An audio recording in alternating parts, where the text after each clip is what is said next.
Howdy, welcome to another week in the For Your Reference household. And mark it off your bingo cards, friends and lovers. Within this year of podcasting, it is the second Cowboy Idris Elba iteration. Woo-hoo-hoo. We do have some young kid characters, but they're definitely not as annoying as the stranger guy. Let's get on with the show.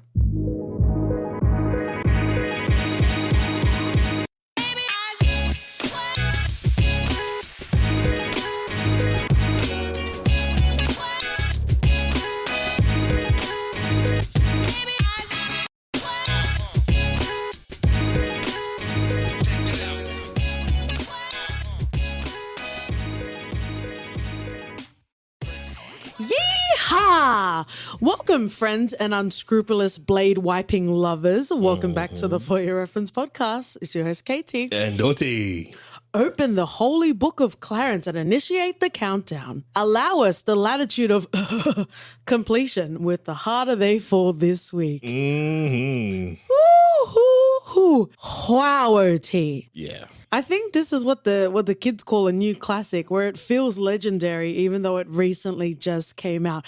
Wow, wow, wow. Yeah, I think my soul has never been happier, mate. I don't think you've entered your physical form yet. I think you're still flying around in this soulful experience. Let's get into the stats and general information about this film. I guess the first noted is kudos. We actually have an appropriately suitable genre tagging of a Western. I think horror and thriller kind of get a bit discombobulated, but here we do have a Western film, helmed, directed, written by James Samuel. We were aware that he did have a short called They Die by Dawn, because when the trailer for The Harder They Fall came out, we did see it, but we haven't had a chance to watch it. So it'll be interesting after this to watch it, and we'll definitely report back.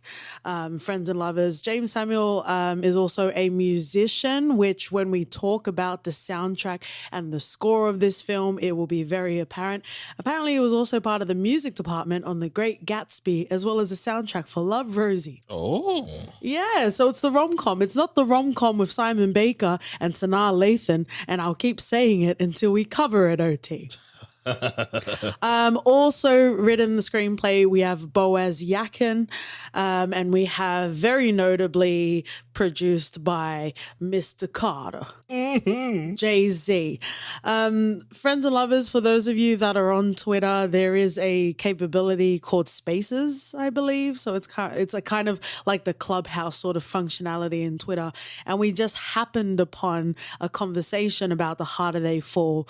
And Jay-Z was in there. And I think I'm more familiar with the impersonations of Jay-Z's voice, and his voice is pure sunshine. Like, I like hearing Jay-Z talk. It was fun and it was very exciting. And also during that time in the Spaces, James Samuel was talking about how he had a conflict on how he wanted to deliver this, especially in a Pamela's Paninis sort of world. Even though there are some cinemas that are opening up, there is the broader sort of conversation about accessibility. You know, James Samuel talks about writing this film and having a vision for this film for all Black people. So, you know, in certain places in Africa, Netflix is available as opposed to having accessibility of cinema. And that is a great and wonderful topic. And I'm sure we'll get into that another day. But I'm glad that Jay-Z was the one to convince him to put this onto Netflix and to, you know, place more of an importance on the accessibility and how it is an experience. And James Samuel also talks about how, you know, you can watch The Godfather now. The Godfather's been out for ages. Go and check out our episode, Friends and Lovers. But you still watch it at home and it's still a classic. There was an element of foreshadowing oranges, and I'm not going to spoil it, but if you've watched The Godfather and you've also watched this film, I'm going to believe this is a KT unabridged IMDb trivia, that there was a correlation and a nod to to Godfather. But welcome, friends and lovers. Pew, pew, pew. Spoiler, spoiler, spoiler. We're going to get nasty. It is a lovely, tasty, delicious time in the For Your Reference household. It's been a while since I've done this, but I'm going to do a speed round of cast OT because usually I just do the three, but we have such an overwhelming cast of talent. I'm going to get as many as I can say in one breath. Are you better ready? Start with the star of this, though. Eddie Kathegi. That's it.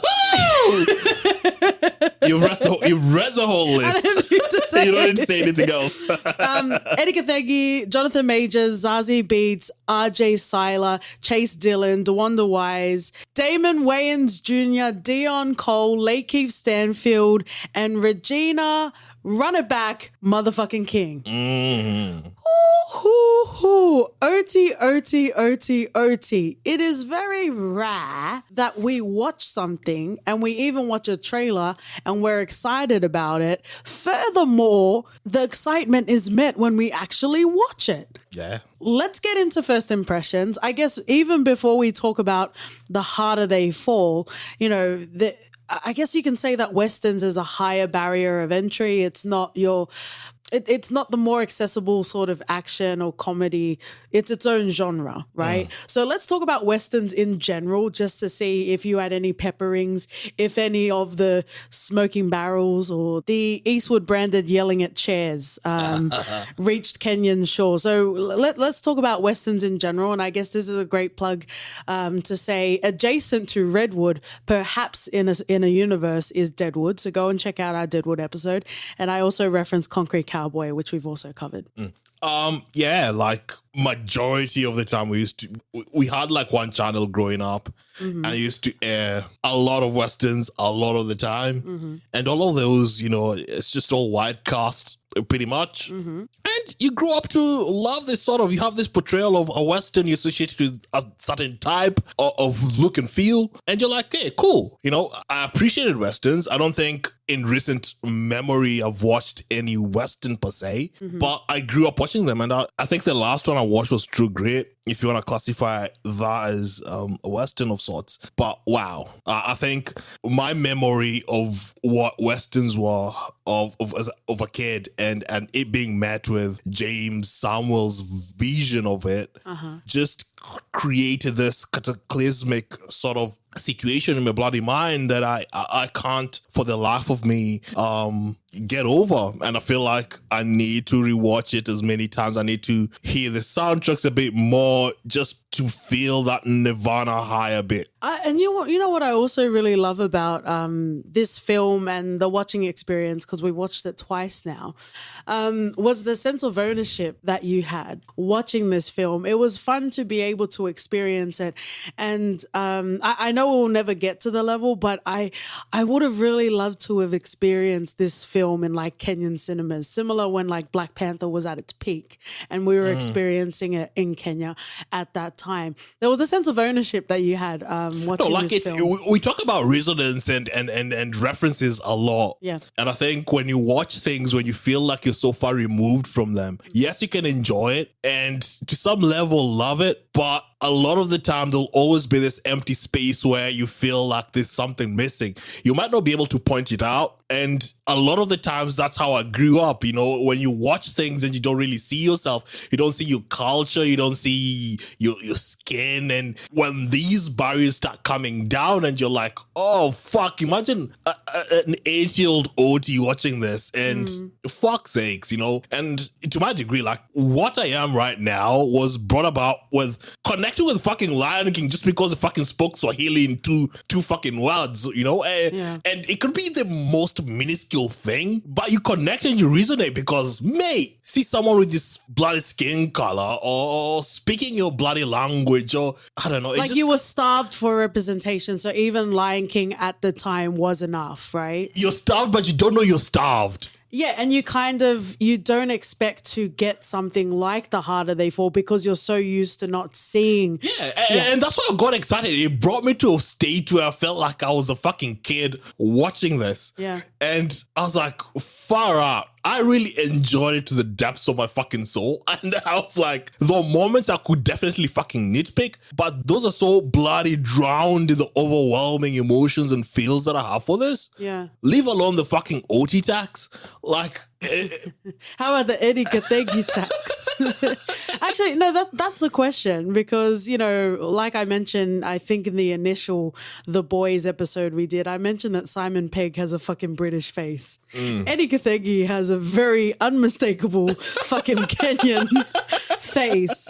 So it's great to see black stories and it be helmed by black people. But how does it feel seeing an undeniable Kenyan face in a gloriously black film? I feel like a lot of this stuff, or a lot of the times, I think Eddie Gadegi doesn't get the clamor or that he deserves because... Can we talk about it? He's fucking great in everything he does.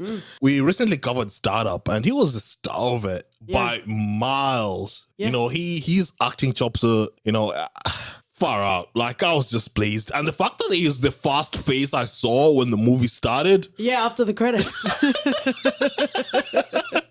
Yeah, man, I don't know. I just have a lot of love and adoration for this movie.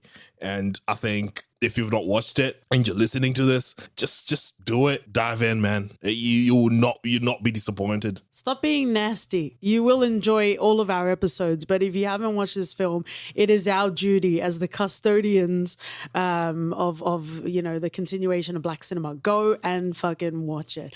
But that's absolutely true. Like, I love how like we covered Twilight and like a good 80% was talking about Eddie Kathegi, and he deserves all of the love and all of the attention. There's acting and there's thespian god tier level acting, and that is Eddie Kathegi, and I will continue to scream that from the rooftops. Facts.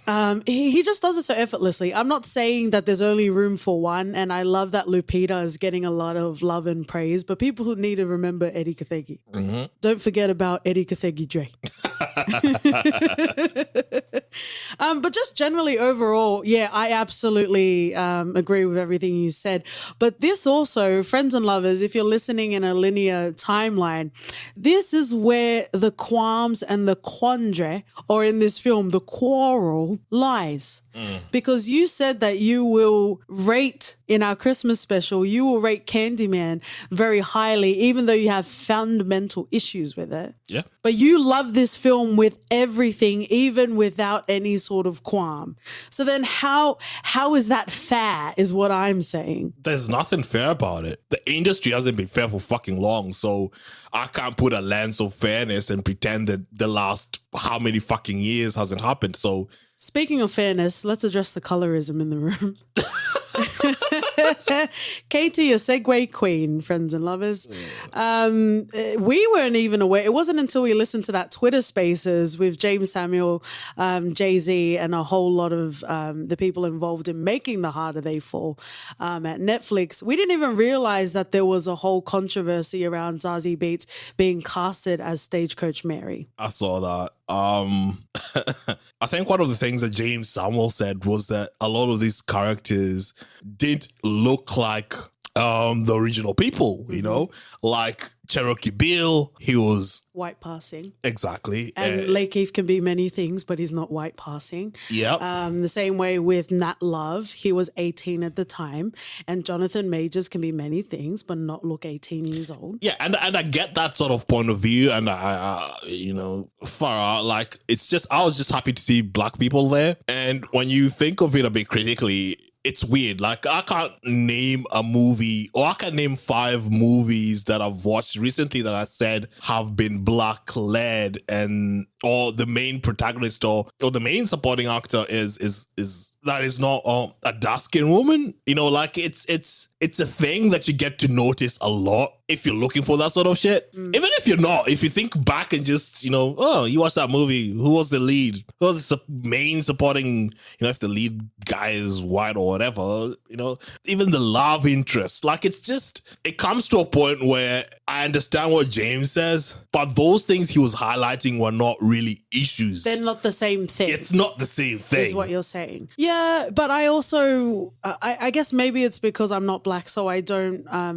Obviously, what I have to say isn't of the same value, but I don't believe that James Samuel has to hold the burden of all of the shortcomings of Hollywood. That's personally what I believe.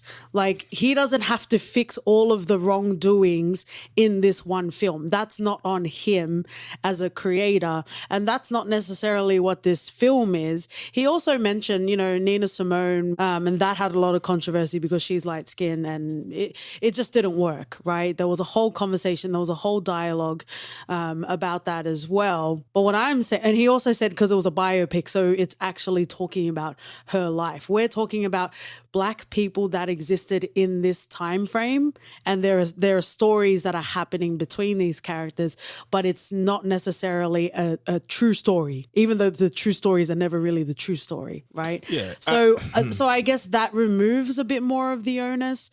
But I will say there was a bit of a twinge when we were watching the film, and I did see Zazie Beetz, and I did wonder, given the fact that she was light skinned, I was wondering, wouldn't have Stagecoach Mary been darker skinned at the time? But I kind of just explained in my head, maybe because she was lighter, she was able to be more successful. But I kind of just left it and continued enjoying the movie as it was. It didn't really stop me from enjoying the movie, if that makes sense. Neither did it stop me from enjoying it. It's just more of those things in retrospect that you think about and you're like, oh, maybe what could? And he doesn't have to shoulder anything. That's fine. It is what it is. At the end of the day, Zazie did a good job. She did a great job. Shout out to the Atlanta cast and crew. Yeah. Getting some great jobs. I was looking for some Atlanta sort of references in here. But wow, it was good to see them. Especially just how they've sown after being in Atlanta, like Keith and Zazie just straight through. Oh, absolutely. And don't forget our Brian Tyree Henry as well. Yeah, Paperboy. Yeah, gotta get that Paperboy. Yeah, true. This film, I really enjoyed this film. I feel like I think we were like 10 minutes into watching it the first time. I'm like, I feel like this is gonna be a yearly watch for us. I seldom watch repeat watching movies. Within a 2-year time frame. Yeah. Yeah. But I watched this the second time in over 2 days. Yeah. It was that enjoyable to me. And I think one of the things that really played the part is just the score in the movie. I grew up with a lot of reggae. Mm-hmm. There's a disconnect or there's a dissonance between you listening to reggae and maybe it featuring in a movie for something. You rarely get to hear any sort of reggae in any movie. That's because you didn't appreciate Belly for the masterpiece it was. How dare you? I had issues with the characters in Belly. Hype O.T. Williams, friends and lovers. But wow, does it not fucking work, does it? Oh, it's great. Let's talk about it. Interestingly enough, there were only a few silent moments that were decidedly silent that helped to build the tension in this film. The soundtrack was fucking great. And if you have watched the film, but you haven't watched any interviews with James Samuel, do yourself a favor and watch it. He is so fucking charismatic and he's so musically inclined, and he talks about whenever he writes a script, it's never two separate sort of scripts. He interweaves the music, and that's why it works so well in the film. It really moves together in a symphony, if you'll pardon the pun. Yeah, it does. And I think the moments with every scene change we had a score. It was intentional and it could portray the what was happening at the time, the emotion that he wanted you to feel. I think the fact that it was something super different to what I'm used to hearing, especially in movies, I was just taken aback. And again, it comes back to the theme of ownership. James Samuel, talks about how, most people will say they don't like Westerns, but he says that you just haven't been nourished with what I have to serve you, right? And what I really love about it is there's such an ownership on this genre. Not only do we have black characters characters during this time frame, but they're not subservient, and they're powerful, and they're strong, and they're rich. And it's a great sort of, you know what also I appreciate about this film? There was a dichotomy that was in this film, which I guess you could also perhaps say was in Candyman. Absolutely not achieved, but you could say it was presented in Candyman. The easiest sort of black story to have is white people are bad. Like, that's usually like the easiest sort of dynamic to have in a story. But what I really appreciated about this film, it was a black story. It was about black characters, but they weren't one entity. They weren't moving as one unit. And there was the concept of self-preservation and individual gain. You know, even the opening scene that we have to this film, we later come to see is Rufus Buck sitting at the table, killing off these black people. And you start to realize that people are out for themselves. And that's not necessarily, I guess, a story that could be told decades ago. We needed to get to the point of nuance, which is where we are now. Yeah, 100%. I think it was refreshing. It was refreshing to see. And I think we a lot fall into the trap of the big bad. And it's easy. It's the low-hanging fruit. But I think he took a step away. He was like, what's the best sort of movie I can make that will be enjoyable by all? Because inherently, I would not call this a fucking black movie, or, you know, because I'm putting it in a box then. It's not. I think it's a black movie. It's just, it's not only a movie for black people. That's the difference. There's a connotation when you say black movie, but I don't necessarily feel that connotation. When I say black movie, I mean it is loved and nurtured and watered by black people behind and in front of the screens. It's not just a movie for black people, which we happen to watch first Sunday. But that's the thing where I want us to break away from when I say, because there's that connotation of black movie and you feel like, oh, this is a movie for black folks. We don't say, when a movie comes out, we don't say it's a white movie. I just want us to be, James Samuel produced a fucking brilliant joint. Go watch it. Yeah, but for me, I get what you're saying. I get that it can be received a particular way, but we love and laud a lot of like BET produced TV shows. Yeah. So we don't have to say, oh, but it's still great even though it's on BET. You see what I'm saying? So I understand that it can be received a different way, but I'm expressing it with all of the love and all of the accolades. But just coming back to your point about reggae, there's so much ownership in this film by everyone involved, particularly James Samuel, because never would anyone ever, aside from James Samuel, be able to cohesively and believably interweave reggae into a cowboy western. And it feels so fucking natural. Break the fucking mold, I say. We're so used to a certain type, you know, if it's a Western, you know the kind of music you're going to get. Yeah. And no for James Samuel. And he was like, I'm going to give you things that you wanted and you didn't know you wanted. Yeah. And wow, did I not? I received it. You did. And I was receiving you receiving it. Do you want to get into some characters, OT? Let's get into the characters, man. As much as we love Eddie Kathegi, I think we need to focus on the main character. Let's talk about Nat Love. Yeah, we get to see him as a kid introduced, when Rufus Buck carves a bloody cross in his forehead. And we see him traversing this sort of, this journey of, I want to revenge. I want to kill all of them. I want to kill everyone that was involved in my parents' killing. Mm-hmm. And I got all that. I think I bought in to the journey. I bought to what that must have made him feel and how he became who he is. Yep. Because at that age, you're like, fuck everyone, man. I'd kill indiscriminately because why the fuck not? Mm-hmm. My parents were taken away, so everyone else is fucking fair game. True. We can't really blame him that he's a robber, even though he's just stealing from other crooks and not banks necessarily. You could really, really, really connect with him. You could understand all the decisions he made and why he made them. You know, there wasn't a point where I was like, why? It wasn't more reactionary. And we've just talked about this from Candyman, where we felt a lot of things were just happening to Yaya's character. To have talking points. Exactly. But not to serve the story. Yeah. Yeah. But here we see a guy who's flawed in some ways, and that's Misogyny. fine. Yeah. Sorry, I heard the word misogyny. And that's fine. But he learns and he grows and he understands. And even up until the end, I think that's where my issues started coming in or flowing in, when I felt like maybe there was a different path it could have taken. Mm-hmm. But maybe we'll get that once we start talking about Rufus Buck. That's interesting, because I do have qualm, and out of love for you, I didn't want to bring it up this early, but I'm glad you're Lay out your opening qualm, man. the gates. But I don't necessarily have any qualms with Nat Love. But it'll be interesting to see what you have specifically in his direction. I love that the premise was set up very early in this film. It was going to be a revenge plot. Yep. It was going to be Nat Love in whatever form. It ended up being on a major form, if you're nasty. Him seeking out, at the time we weren't aware of who it was, but Rufus Buck. He was going to seek Rufus Buck out, and it was going to be a Street Fighter, Naruto, Mortal Kombat. Oh, wow.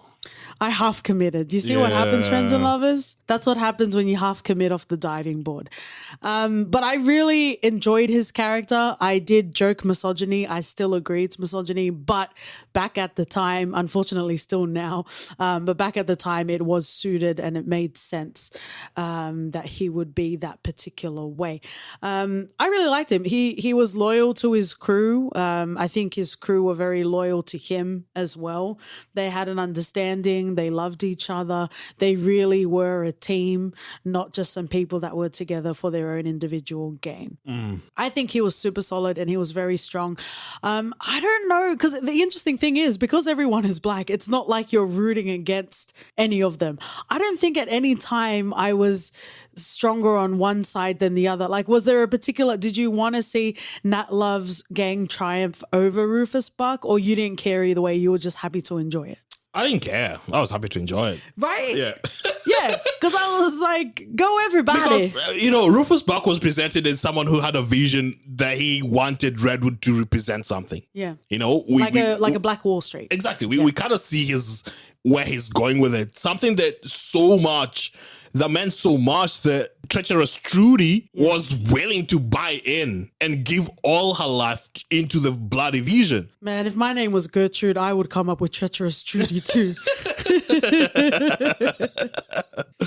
And that's what it is. Like, I can understand the revenge part of it, but I cannot understand Rufus's side. Well, at the time, we didn't even know what was motivating him. He was just an evil guy. Yeah, like, did he know? I was taken aback at the end of it when he didn't even fucking try to retaliate. Okay, well, let's talk about it. Again, I did mention Naruto and Street Fighter or even Mortal Kombat. In a lot of fighting, but just like revenge plots, it really does just focus on two people. You wronged me, I'm going to get stronger, level up, get all the XP and come and fight you. Yeah. Right? That's essentially what is happening in this film. And we did say spoiler. Idris on a cowboy, Idris on a horse, if you're nasty, spoiler. But let's come to it. So we talked about Nat Love. Let's talk a little bit about Rufus Buck, and we can talk about the ending. Rufus Buck, I had a lot of qualm with. And even watching it the second time around, it got more frustrating to me. And I guess this is just me. And, I love the underdog. I love the idea of rising through the ranks. I love the idea of, working hard and earning your position. And more, even the first time watching the film, as the scenes went on, it was very clear to me that Rufus Buck wasn't like a Spartan king. He wasn't going to be in the midst of battle with you. And even like further to the end of the film, where everyone was having their final standoffs, where we have Nat Love and Stagecoach Mary having really the only rival partner scene in Bad Boys trilogy, when they were having the standoff with the guns, I was actually really surprised that Nat Love had combatant skills and he was actually very skillful with a gun. I was surprised by that, because even really early on in the film with Rufus Buck, he had his henchmen, right? So I was very surprised that Nat Love went in the trenches and he was doing the dirty work and getting his hands dirty. And that was part of the qualm that I have, even watching it for the first time Rufus Buck because, first of all, he felt like he elevated himself, which kind of makes sense with power hierarchies, but it didn't even seem like he was very good at fighting. And that kind of made it less exciting for me. I don't think there was a sense where where did he show his physical skills? he doesn't need to because he's Rufus Buck. That's the whole point of it. You have gangs breaking lines because Rufus Buck is out of bloody jail and they're going to rejoin him. Mm-hmm. That tells you all you need to know about the bloody man. That's strong arming. That's not his necessary skill. No, you're not going to follow a bloody simp. This is not Incel Unite. Oh my. It's You just tarnished our episode about the best film. It's the legend, the man. He's done shit. He's ordered people to do shit. You don't start from the top, mate. We're talking about fucking black people in 1890s, mate. Mm. There's no way you're telling me that he was born into shit. There's no being born into power. Yeah, well, but like I said, that's just a personal, like... Did you want a montage? I think that's what was missing for you. You wanted a montage of what Rufus Buck was before you could understand, could accept it. No, but I did acknowledge it's when I watch and I resonate with characters, it's the characters that, use the grit of their teeth and the nails on their fingers. Fuck off, that's a saying. But it's people that actually go in and do the dirty work. And I don't think it was one of them. But that has nothing to do with the timing that it's set in. That's just me personally and when I choose to care about characters. Well, we don't get to see a lot of Cherokee Bill's combative skills, but we know that he's fucking skillful just based off how people talk about him. We don't know that, but we'll come. No, we know that he fucking survives at the end of it. Well, yes, but two things don't equate, my love. So let's stay with Rufus Buck. So you were fine with him, yeah? Okay. So, but I acknowledge that that's my personal resonance with characters. It's not necessarily a writing thing. It's just me. But let's talk about not necessarily the ending, but it kind of culminates into a crescendo in the ending. How we find out, because even watching this film, it was made very clear that Rufus Buck's crew were ruthless, if for lack of a better word, and they killed everybody. Like, it was very clear that that's how they moved and that's how they operated, which is kind of great because you don't want to have loose ends either. They killed indiscriminately, but they chose to save that kid because it was made very clear that it didn't matter whether they were kids or not, they would still kill them. But for some reason, he let this kid live, right? That didn't bother me the whole movie. If nothing had been happening in the movie, I would start to focus on the fact that he didn't. It was like a Harry Potter moment, right? But it was a Christian Harry Potter. That would have bothered me if we didn't have enough to chew on in the meantime, right? So, but it was always in the back of my mind, why him, why him, why him? Because every scene we see with Rufus Buck's crew is reinforcing the fact that they're violent and they don't fucking care who you are. They'll kill everyone, right? So it kept reinforcing. So I always had it at the back of my mind being like, oh, okay, so they're killing all these people, but they didn't kill Nat Love. Why? Maybe I didn't need to know why so let's go into the ending. We find out that the reason why is because Rufus Buck and Nat Love share a father. As the Temptations would say, Papa was a rolling stone, right? And friends and lovers, another day we need to have a conversation about loved ones who treated you badly and they found the Lord or they got clean or whatever the fuck they did. And somehow all of that anger that you had has to go away. That's a very pertinent topic, but we're not getting into that today. But that's what we see. There's a timeline in this man's history where he wasn't so great. He wasn't the best father. He wasn't the best person. But then it looked like he was a priest. I don't know if it was like a subtle way to show that he was a priest, but we saw the white collar. He was a priest. Yeah. So maybe it was like one of the first iterations as opposed to the modern sort of collar that we see now. So that makes sense. From a story point of view, that makes sense. Do you want me to go first?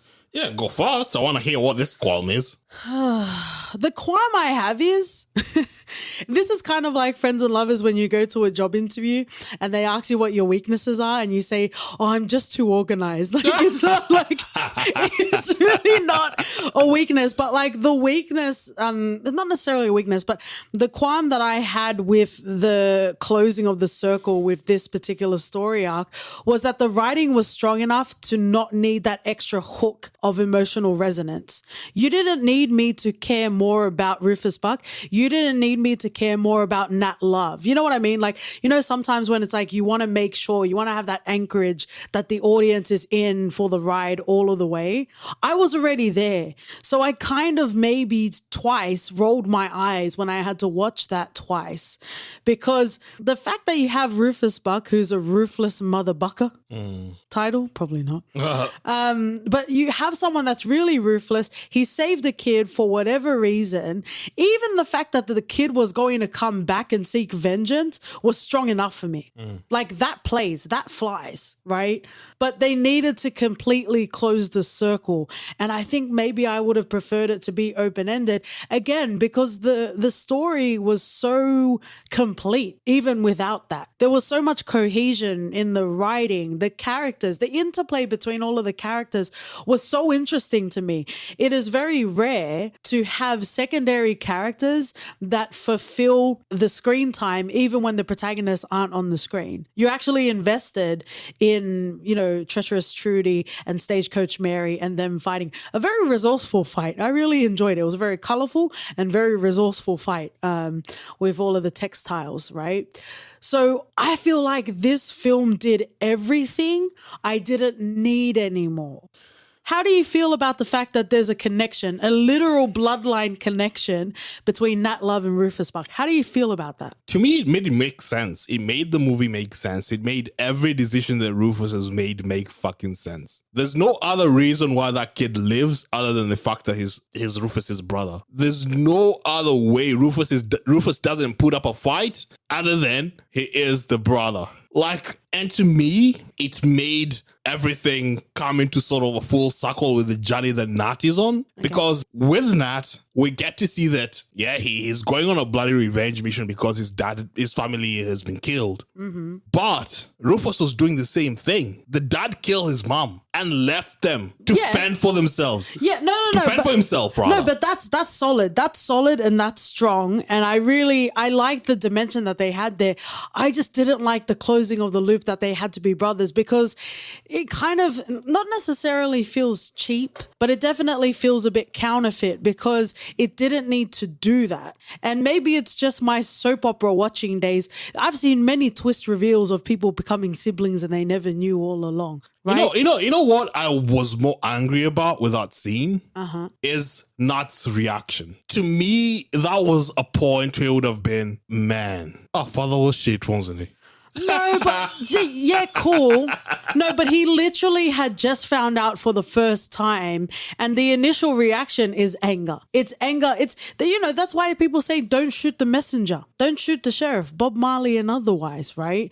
Like, there's a reason why. Is because us as humans, we direct our initial reaction, which is anger, to whoever fucking told us. So it makes sense. It wasn't warranted. If he had time to sit and be mature about it, yeah, he would have acknowledged that his father was human, and it may be possible on what Rufus Buck is saying that maybe his dad did do terrible things, but he wasn't given the space to have that maturity. It was a literal reflex. Unfortunately, in this Western, reflex means you get 6 shots in your heart.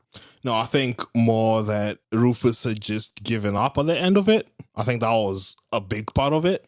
I think there was a part of him that was looking for a death wish. Yeah. Death shot. He kept on pushing. Death shot, death wish. Yeah, he kept on pushing. But even the fact that he scarred the kid with a cross, I think even from that point, and you didn't necessarily agree, but I guess while we're talking, do you think that the dad knew that was Rufus, his actual son? He knew. Exactly. His first reaction was, oh no. He knew. No, but when I asked when we were watching it the second time, you're like, nah, he doesn't know. No, I said he knew. Of course he fucking knew. He said no. He said, oh no.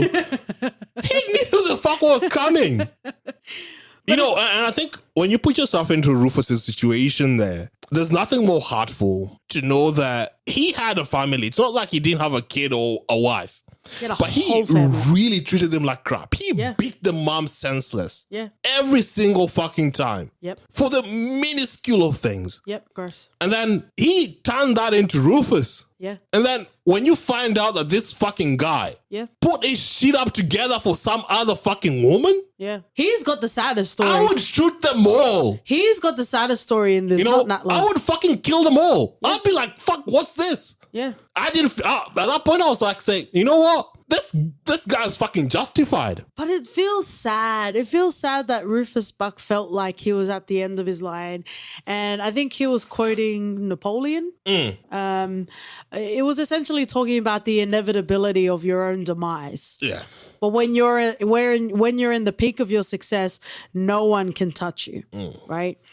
I love that. And even watching it the second time round, it was very fitting. Much like when we were watching it the first time, the lyrics of the songs were very foreshadowing. And I was like, man, what is the possibility that they can find songs that fit this succinctly? And then you realize that James curated the whole soundtrack. But it's great and it makes sense, right? But it wasn't like, he's going up the stairs, he's gonna kill you. Like, it wasn't like that. There was nuance to the lyrics, but I really appreciated the dialogue in this. I just hate that Rufus Buck ended up being a martyr in this film.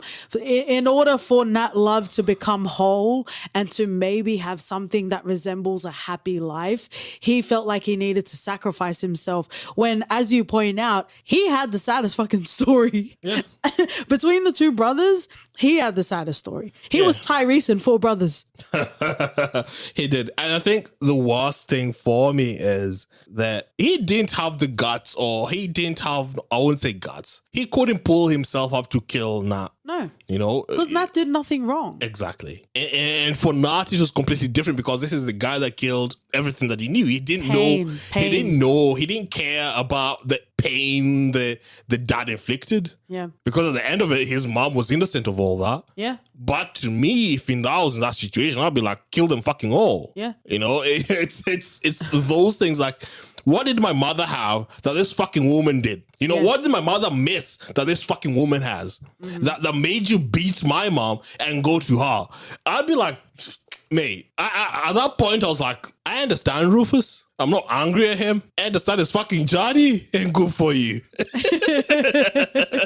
And kill them all. I'll kill them all. Essentially. I would have been mad if he turned up and shot Nat in the face. I would be like, you know what? Sounds about right. Redwood needs to fucking survive somehow. He had it coming. Yep. Well, it kind of felt very like Christopher Nolan Batman. Like Rufus Buck was the villain they all needed. They all needed to channel their hate, and they did it in Rufus's. And Rufus was more than happy to be that martyr, to be that symbol of pain. He's the OG Candyman. Exactly. Rufus is fucking Candyman in this. Shut down by his brother. Mm-hmm. Yeah. There you go. But yeah, I like that we spent a lot of time on them because they really were the foundation on which this film was built. And I was absolutely loving this film until we got to that point. And again, I think it's more me as a viewer as opposed to the writing.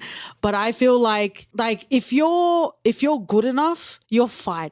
You know how it's like you have some singers that are like real from the diaphragm, singing the pain of ancestors singing. All you need to do is stand up on the stage, even though Mary J. Blige likes to do her dancing, right? But then you have performers that they're not very well versed in singing, but they can give a whole package. So they do backflips, they have costumes and that sort of thing. That's how I kind of feel about like filmmaking and also screenwriting. If you have what it takes, it can be very simplistic and it can work very well and it can hit you in ways that resonate emotionally without having to do the theatrics. And that's kind of what I guess why Quam is, because they were capable, and James proved that he was very capable on having characters that you do care about, not necessarily rooting for because they were all great and you wanted to enjoy them, without having that mustache twirling daytime soap opera, I have been your sibling all along. Like, I don't think they needed to have that. And that's part of it's just like, believe in yourself, bro. You got this. Yeah, and I think the things that I thought when you mentioned to me that there was no sort of nudity in this movie. Yo. Shout outs to Colby because he's the one that pointed that out. I didn't even notice there was no nudity until he mentioned it. Because to tell you can enjoy stuff without fucking seeing flesh. And you can create sensual things without having to see basic instinct vaginas. It's that's a very niche subcategory, OT. But the thing is with these kind of movies, we get to hear the N-word a lot, and it reminded me that in this movie, there was no mention of it. There wasn't. I think the closest equivalent to the N-word was not even that. It was the white bank teller laughing at Kathy. Yeah, like, you know what? I was like, oh, man, if this was fucking Tarantino, we would have had it about 1 million times in this movie. And shout outs to us for getting this far for not mentioning, because there's a lot of comparisons. There's a lot of, like, this conversation can't be had, unfortunately, without Tarantino. Because I think for a long time, he was kind of the go-to, even though it was a bastardized Western, that was kind of the modern sort of reference, right? Yeah. So, well, he just created a vibe in this. But shout out to Roy Wood Jr. Giving accolades to Leonardo DiCaprio. White allyship also includes white actors playing racist characters in slave movies. Yep. Let's spend our time, since we are in the holy year of Regina King. Every year is the holy year of Regina King, mind you. Let's talk about treacherous Trudy, because she really holds her own in this film. It did feel like she had a complex because more than one character would ask her where her boss was, and she did. She did take issue with it. It's like, you are strong, but you also need to acknowledge that unfortunately you do report to someone. And I don't know if they're teasing Rufus a Buck sequel. is your fucking gang leader. Yeah. You're the Rufus Buck gang. Therefore, you are not the first and only voice. Mm-hmm.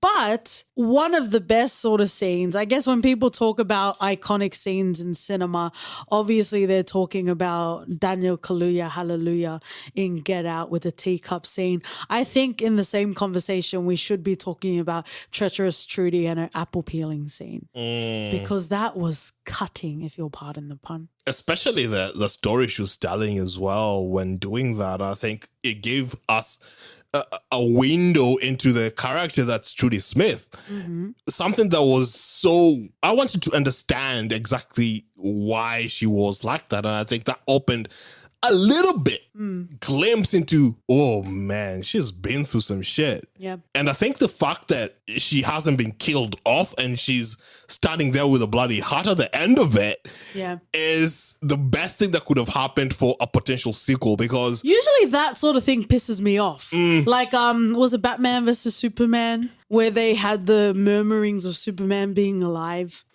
Or literally the sand coming up from the bloody casket. Yeah. Like, usually it bothers me when they try and like tug us that there's going to be a sequel. Usually that bothers me, but I really enjoyed it. And I guess also, sorry, my love, before you continue, they did very well to, without it being so obvious, to draw the visual between Trudy and her hat. It was done so subconsciously that it was very obvious. You knew that was Trudy. Yeah. Every shot, every scene that Trudy, even when she wasn't wearing her hat, would get a glimpse of her hat before it focused on her face. Yeah. Such things. Yeah. And by the end of it, you see Trudy with her hat and you're like, oh man, I cannot wait for this sequel to happen, because we still have an exciting character remaining from Rufus's crew. Yep. And she has a bone to pick. Yeah. I still don't understand how Zazie beat her, but we'll call it fair. Whatever. Yeah, I kind of don't.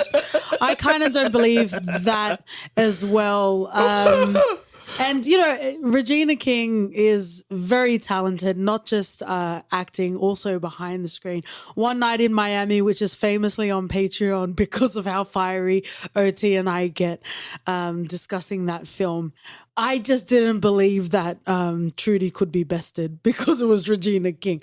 I just couldn't believe it. But I think the classic rule in any horror film, unless you see them die on the screen, they're not dead. And even if they die on one of people's favorite Halloween, doesn't mean fucking shit, because in the next movie, Resurrection of capitalism, motherfuckers. Yup. So no one's ever truly fucking dead. No one's ever truly fucking dead. And that can be in a legendary sense. It could also be based on money. Dinero. Coins. Shillings. Shillings, yes, absolutely. But that story that Trudy told, it was very chilling. And it absolutely made sense. Like, I think for the most part, they did a very beautiful job outlaying that Trudy was a ruthless motherfucker. Like, it was very clear that she would do what needed to be done in regards to hard and terrible, unspeakable sort of violence. Yeah. So we didn't necessarily need a backstory, but the way she just nonchalantly peeled that apple, talking about, vengeance as well. She had her own little revenge plot through the way of story and how she went after that girl. Also, can we also talk about how her dad beat her because she didn't protect her sister? And it wasn't until the dad went there and I'm pretty sure she died, right? Yeah. She was bleeding all over. The family were there. They were wailing. They were crying. So what did you want, sir? You beat Trudy up because she didn't defend her sister and she actually killed the bully. There's a and line, then you got mate, scared. between It was some Chucky shit. It was some There's Chucky a fucking shit. lie. But Chucky said murder is fun for the whole family. You have to understand, that father is crap through and through. No doubt about it. But imagine going there thinking that your kid didn't do anything. Yeah. And finding out that the kid took out You'll be next. You'll be next. But it definitely paints a picture and you just want to learn more about Trudy as well. So I definitely enjoyed that facet of the story. But what I really enjoyed, especially watching it the first time with you, was every time Trudy said or did something, I would ask you, was it Huey or Riley? Most of it was Riley up until the heart revealing scenes where Huey showed up. Only between Rufus. Only between, yep. Nowhere else. I feel like, and I don't think it's a surprise. And in that sense, I also don't think it's controversial. I don't think Rufus saw Trudy as an equal because she was a woman. I don't buy that. Retorted the man. So we get a scene where Trudy goes to Rufus and says, why didn't you leave this place to me? And what the fuck, Wiley? Yeah. And he goes and says, because I needed my crew to be together. At the end of the day, I saw you as the person who could do that job. That's what he said, but is that the truth? I believe that shit. Said the man. What in my character makes you think I will allow that? You want to fix your mouth and say that again? What in my character?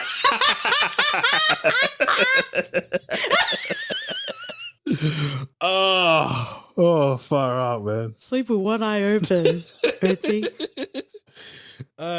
But I believed him. I took his word for it. I think at the end of the day, he saw Wiley. He knew Wiley had ratted him out in the first place. But I think with the benefit of him being loyal and them being friends for such a long time, I think even before Trudy had come into the picture, played a big part in that. I think there needs to be, like, if you're loyal only, you're a fucking Elfie Alties. But if you're loyal and you have skill, I think that's where you're least likely to betray your leader. Or what do you think? No, I think if you're loyal and you have skills, you'll be thinking of the top spot for yourself. But shout outs to Dion Cole. I'm glad that he was in this film. And it makes me sad that, like, people might have just been introduced to him because of this film. No, he did well. He did really well in this. I think this is one of the first scenes where I thought, oh, fuck, man, Dion can fucking act, He's got chops. He's definitely got chops. And I guess while we're here, what I also appreciate about James Samuel and the team behind this film is there are a lot of successful Black actors that are working right now in Hollywood, and kind of what we see through TV shows and films, they're the same people that get cast in shit, right? So I kind of really appreciate that this film has, the hot, tasty, Hollywood players now, but it's also acknowledging that there is a rich tapestry of Black Hollywood that have been casted into this, like Dion Cole, for example, and even Damon Wayans Jr. As well. And also credit to Eddie Kathegi because he needs to be casted in every fucking thing. The most interesting bit of this was the Jim Beckworth of it all. Let's talk about the Beckworth of it all, yeah. So he's a showboater. Oh, yeah. And he's the one that does a 5-minute routine after a touchdown. Yeah, he's the guy that will go and flip his gun and do all the karate moves or whatever stances before Indiana Jones just stands up and shoots him in the face, Mate, there's places and times for things. Showboating. And he kept on being warned throughout, and even to the point where he met Cherokee Bill. Cherokee was like, mate, there's a difference between quick draw and living and dying. I take qualm with Cherokee Bill. But he fucking told him. Okay, well, let's talk about it. It's not a bad writing sort of thing, but when there is good writing in particular, there's usually an importance placed on a character, especially if they're like carefree and they're very playful. And we clocked it very early the first time we watched this film. We're like, this motherfucker's gonna die.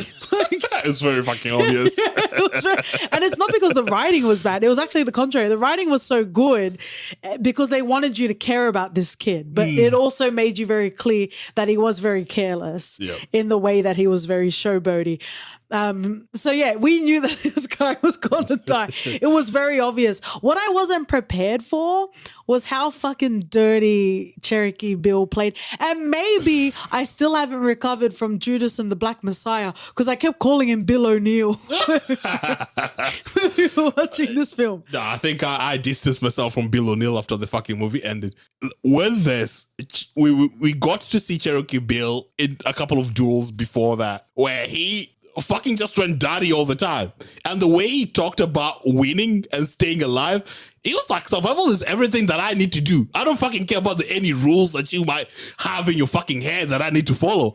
Well, because all that means shit. I think that's where legend and reality diverge, right? Because he survives everything. That's the truth. But the myth is that he's such a quick draw. He's so skillful. He's so talented. You said he was, which we'll come to in a second.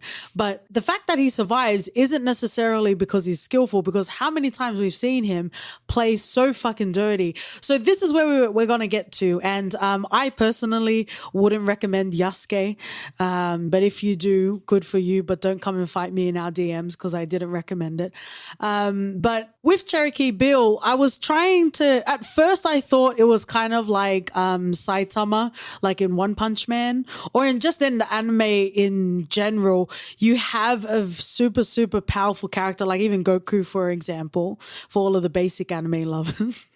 But you have a very strong character in an anime and they're just bored with fighting because they're so good. At first, that's what I thought, but nearing the end of our first watch, it started to dawn on me that he's not necessarily talented. He just plays dirty. And while people are trying to uphold a basic level of respect, he doesn't fucking care. He's like Kennard all grown up from The Wire. I'm not gonna, if you've never watched The Wire, that's not gonna be a spoiler because I also didn't mention the character, but he plays fucking dirty. There are rules to the game. Like in The Wire, you don't go shooting other crews on a Sunday, especially when they're taking out their grandma. Like there are certain rules to the game, but Cherokee Bill doesn't respect that.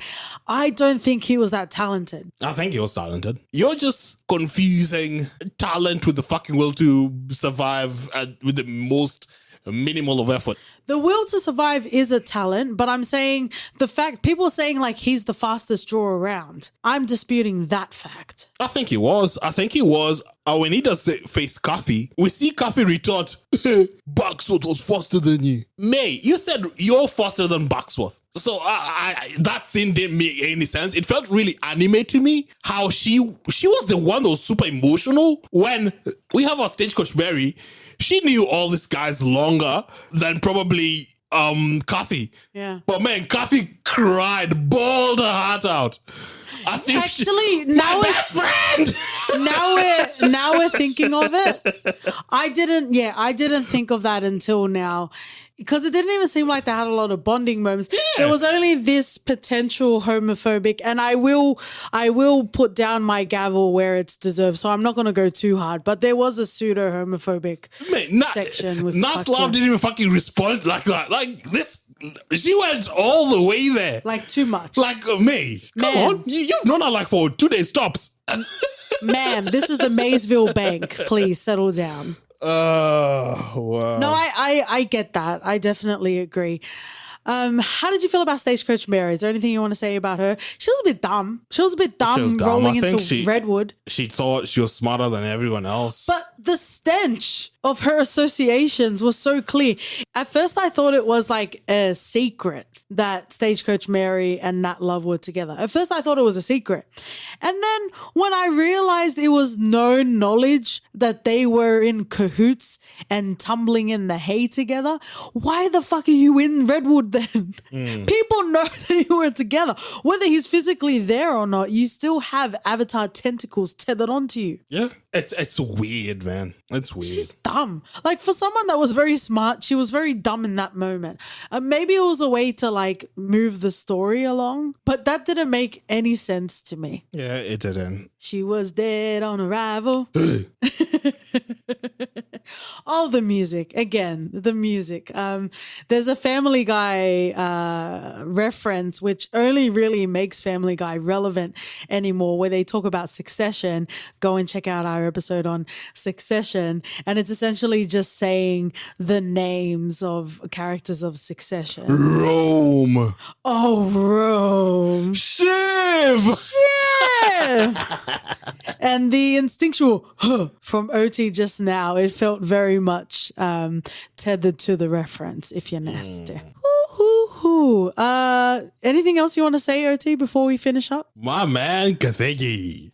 In this movie, he would like to be known as Bill Pickett. He's the dead shot of the crew. He's amazing. I think he's not as silly or as childish as Buckworth, but what he brings is a bit of maturity. He's someone who you can rely on, and we get to see his skills over and over again. Mm-hmm. And I just loved him through and through, man. I loved him. And it was kind of funny that the guy with the calluses on his fucking eye, not calluses in the hands, right? Cataracts. You got cataracts in your hands? That's some Deidre. Naruto. A part of Rufus's Bucks crew, they had this guy. He seemed like he couldn't see properly. Yeah. And he was their sniper. I'm like, they were short on labor. Wow, I'm like, whoa. But wow, I think Bill Pickett, it's sad that he was killed. Hopefully they can revive him somehow in the sequel. Like the bullet hit another coin. Multiple coins. Okay, well, let's talk about it. I didn't get like teary. I didn't get super emotional in this film, but there were a couple of moments that I felt very deeply, and it was with Bill Pickett's character, where, you know, Cuffy was asking, "Are you okay?" when she was reloading her gun, and Bill's like, "Yeah, I just got like a scratch on my shoulder. I'll be fine." And then, like you said, he dives into his pocket, he grabs the coin, and he realized just how lucky he is, how fragile the human form is. And just as he kisses that coin, Bill O'Neill. Bang. Bill O'Neill, bang. Cherokee Bill O'Neill. But that fucking pissed me off. And then Cherokee Bill's like, "Don't do that. Oh no." And then he recited a Cherokee phrase to the effect of, "It will sour you in the afterlife if you don't accept it peacefully." And I'm like, fuck off. Because really, you didn't seem to care with Beckworth because you talked about the showboating. Our Bill Pickett didn't need to die. I felt like it was always expendable just because of the close bond with Stagecoach Mary. I knew Nat wasn't going to die. Yeah. So I just knew it was going to be either all three of them because they kept on telling us, you're not coming back from this. You're not coming, bro. Of course, not everyone was going to come back from this. True. So it made sense. It's good that they didn't kill Lindo Bass Reeves' character. Bass Reeves, he sounds like he would be best friends with Bokeem Woodbine in a jazz bar smoking a cigar or something. And I guess we haven't even made the connection between Delroy Lindo and Jonathan Majors in this film reuniting after The Five Bloods. Go and check out our The Five Bloods episode. Yeah, but did you think that Bass Reeves was going to die? I didn't think so. Nah. He only showed up when people had already sort of... Well, like you're talking about foreshadowing, he did say to Cuffy as well as Beckworth, you guys are going to die. He did. You're just going to die. I like that we're finishing off with Bill Pickett. And given frame of reference, as we like to talk about, it is very apt, isn't it, OT? I don't think we gave a lot of attention to, and I don't want to spend a lot of time, but I do want to mention, I really love the dialogue in this film. It was easily consumable and it is memorable, and I do believe it will become legendary. Because we had only watched it a couple of days apart, but we've only watched it 2 times. And the second time we're watching it, I was reciting the lines from the first time that we watched it. And it was the anti-Breaking Bad. I always talk about Breaking Bad. Welcome if this is the first time you've heard a rant about Breaking Bad. But it was like Breaking Bad, Vince Gilligan, like they were so conscious that it was going to become such a big show and it needed to have quotable quotes. And I am the man who knocks. Yeah. Yeah, that's science. Up your ass. Wow. No, but it's like you have mediums that are so conscious of the fact that they're going to become part of the tapestry of pop culture. But I felt like the dialogue was very easy here. And while it is memorable, it doesn't feel forced either. Or, even one off the top of my head, when he kills the scorpion guy and he talks to the priest, he's like, take this body, you'll get it for $5,000. And he's like, why don't you do it yourself? And he said, I'm worth 10. There you go. Just like the dream. Shorty, not love is a 10. Okay. And then you also have Stagecoach Mary talking about how a gun doesn't talk. Like, there's so many lovely, delicious, palatable, tasty lines of dialogue that I really appreciated in this film. Friends and lovers, thank you so much for joining us on this journey. I would personally like to know, please reach out, private message or otherwise, on how you land in regards to Black cinema. Do you feel like you can rate it as it is because that's how it should be rated? Or do you have broader considerations for what it would mean to cinema and how it could potentially stifle opportunities if you were to rate it fairly? If you would like to know, I guess skip ahead to the future in our Christmas special so OT can succinctly not answer that question.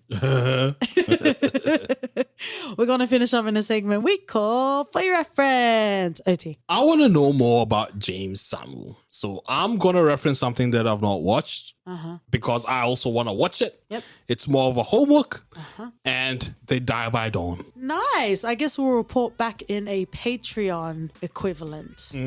What about you? I will reference, as deserves more attention, Belly.